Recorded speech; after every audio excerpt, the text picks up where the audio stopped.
Welcome to the Tech Blog Writer Podcast, your guide to future tech trends and innovation in a language you understand. Now, over to your host, Neil Hughes. Welcome back to another episode of the Tech Blog Writer Podcast. Now, I'm really looking forward to today's episode for a number of reasons. Don't get me wrong, I love how incredibly fortunate I am to have spoken to big names on this show, such as Capital One, Thomson Reuters, Adobe, IBM Watson and Sony, etc. But one of the most rewarding things about recording this show is hearing about startup journeys from all over the world and how we've created this community of people all on similar journeys. And also how we're all using technology to learn from each other. And I like to think that we all learn from the stories shared on this podcast too. Now, as somebody that's lived that double life by having a side gig and an office job in the daytime and juggled those 18-hour days, I know how tough it can be. Fortunately for me, I left that day job behind now. It's just a distant memory. But I really want to offer our support to those people on their early stages of their startup or tech career or just starting their own business and are desperately trying to change the world in their own way. And hey, even change their own world while they're at it. Now, we've all heard about virtual reality and augmented reality, but tonight's guest is trying to do something a little different with his product called Omegavision. Now, it's a rich, immersive VR experience that closely resembles reality, where you can actually look around freely in a space that has volume, flow and orientation. But this is where it gets exciting. Rather than looking at the screen, the viewer is within the screen. But enough from me. Buckle up and hold on tight so I can beam your ears all the way to Portland, Oregon, so we can speak with CEO Frank Harris about the Omegavision virtual reality system. So a massive warm welcome to the show, Frank. Can you tell the listeners a little about who you are and what you do? Well, thank you for having me on the show, Neil. Well, I guess the easiest way to explain it, I live up in Portland, Oregon on the northwest coast of the United States, actually inland a little bit. I am a vice president of construction building $100 million office and condominium towers. And by nights and weekends, I'm an inventor. That's quite a contrast there. Do the two worlds inspire each other at all? Well, years ago when I was in architecture school, prior to construction management school, I was doing a lot of analytical geometry and a lot of perspective work, and I came across the idea of working in three dimensions, and it fascinated me all my life. Now, before we talk about Omegavision, I wanted to explore what I see as a problem across the whole digital landscape at the moment. And every once in a while, come across a new disruptive technology that changes everything, like virtual reality. But I can't help but feel that virtual reality is somewhat stalled and the headsets are not bringing VR to the masses as promised. And it also feels like subsets such as augmented reality and often getting the headlines and all the attention now. So before we start, I've got to ask, how do you feel about the virtual reality landscape at the moment? Well, I think that there's an amazing amount of work and effort being done to push VR and AR and different aspects of of VR technology forward. But I currently see, my opinion is there's a fragment approach to the VR landscape where many have an interesting technology or approach, but there's no unifying system.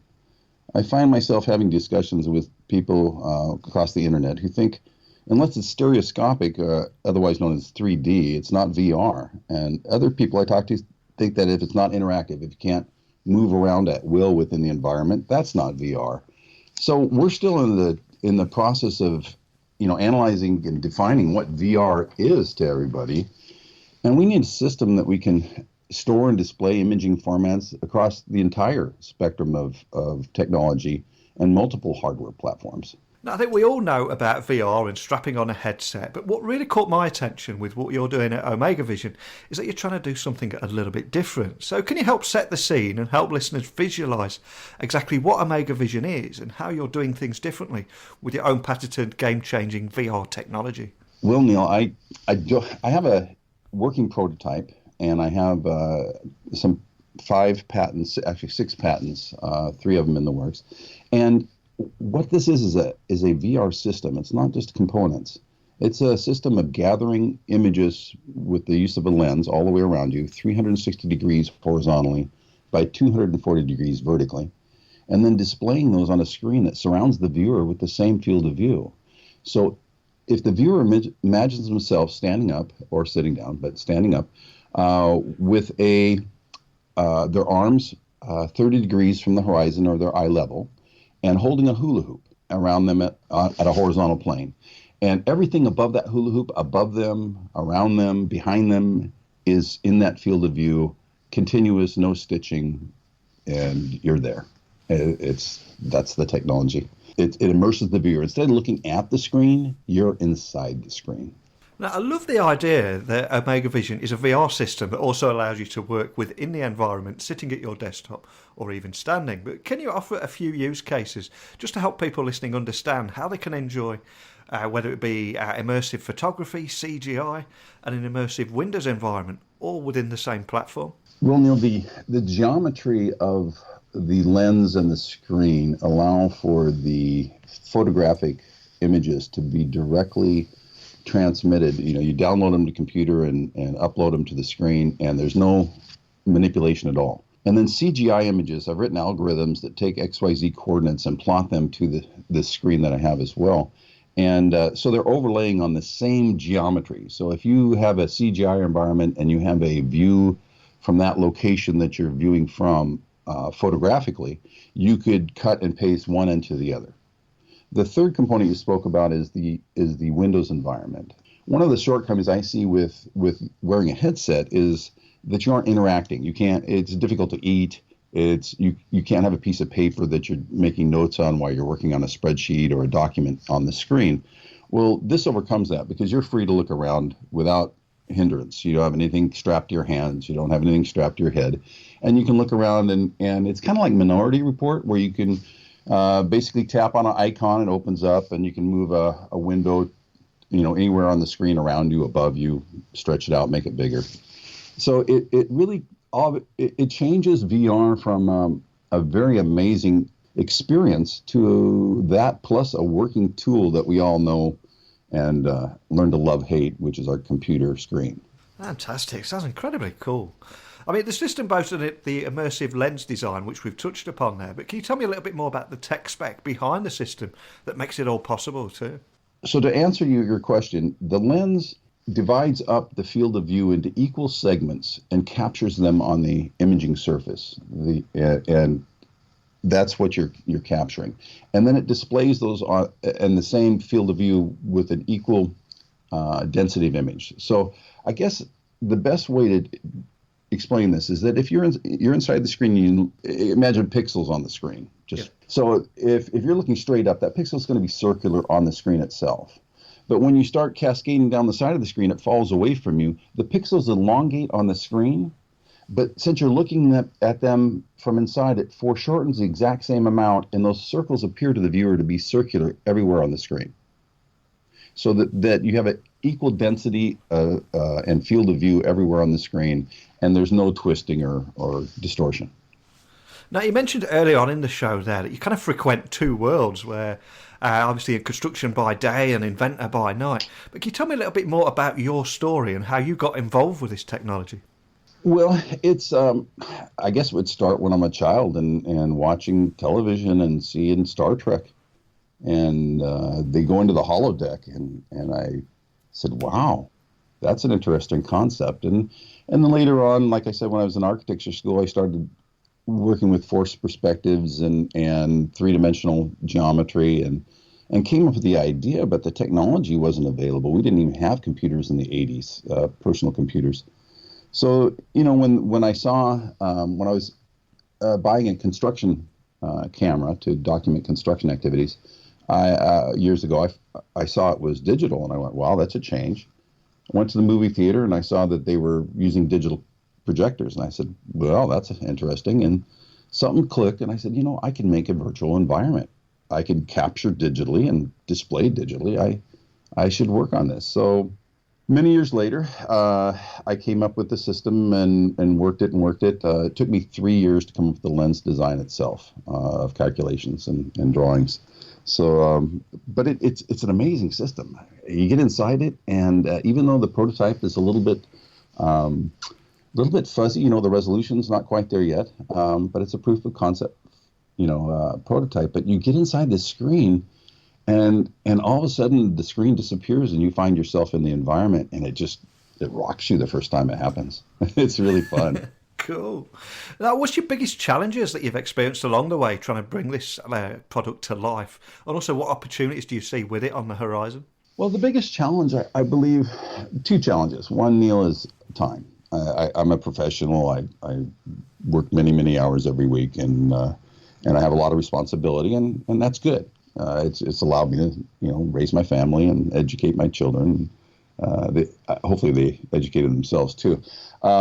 But the biggest challenge is getting in the door. I mean, convincing corporate America or corporate, the world, that some guy in his shop, in his studio, can come up with a world-shaking innovation. It kind of is counterintuitive to large corporations. They think that we're spending millions and millions on research and development.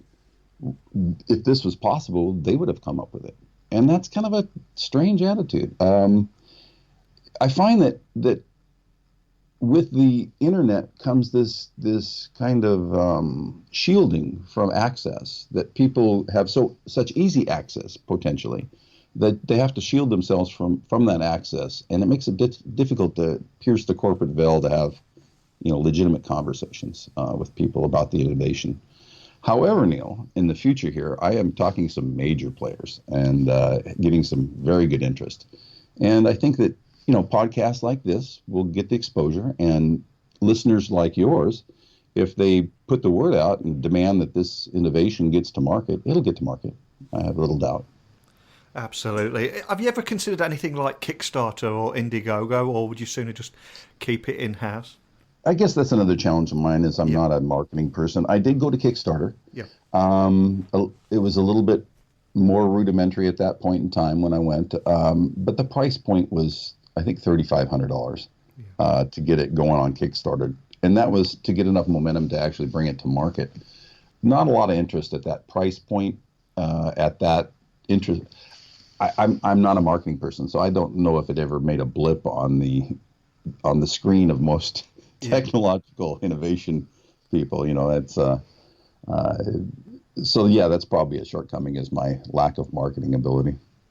And that's something that can be resolved. I mean, there could be somebody listening right here, right now, that might be able to help you with that. So speaking about that, I mean, if there is anyone listening that wants to help you bring this to market, or find out more information, or just talk with you, or how easy it is to get it up and running, what's the best way of reaching you? Oh, it's real easy. Just info, INFO, at Omegavisiontechnologies.com. That's quite a mouthful. I'll go through it again. Omegavisiontechnologies.com. Our website is Omegavisiontechnologies.com. Our Twitter is at OmegavisionVR. So if you want to follow some of our tweeting, we'd love to hear from you. Always interested in engaging in a good conversation about the technology and seeing where it may lead. Have made some amazing contacts throughout the industry that are very supportive, and those people are taking their tech to amazing places as well. The headsets are a great start, but we need a working tool for VR, and I think this may be it. I'll put those links and a video just to help people visualize exactly how cool this thing is. I mean, Omegavision is VR without a headset, but so much more too. And I think the video will really bring that to life. So I'll put that on the show notes.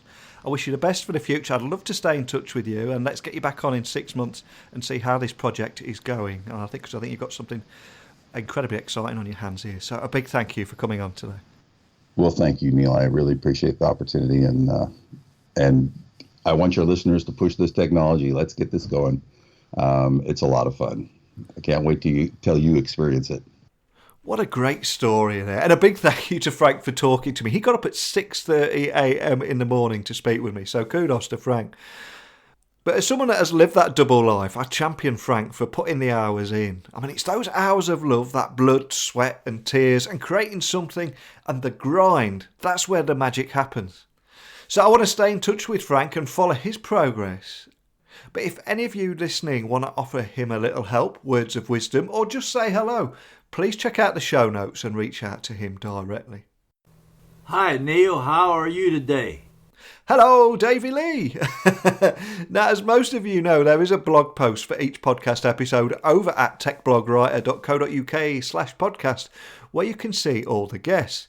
But I've also added a feature where you can send me a virtual voicemail or even just a question that I can play on the show. Now, Davey Lee left me that one there, but I have no other information. So a big thank you for actually giving it a try. But I couldn't email you back or anything because that's all the information I have. So wherever you are in the world, Davey Lee, I say a big hello to you, my friend. And for everyone else, remember you can email me at techblogwriter@outlook.com or tweet me at Neil C. Hughes. But it's time for me to go now, my friends, and it's time for me to say a big thank you for listening. And until next time, don't be a stranger. Thanks for listening to the Tech Blog Writer Podcast. Until next time, remember, technology is best when it brings people together.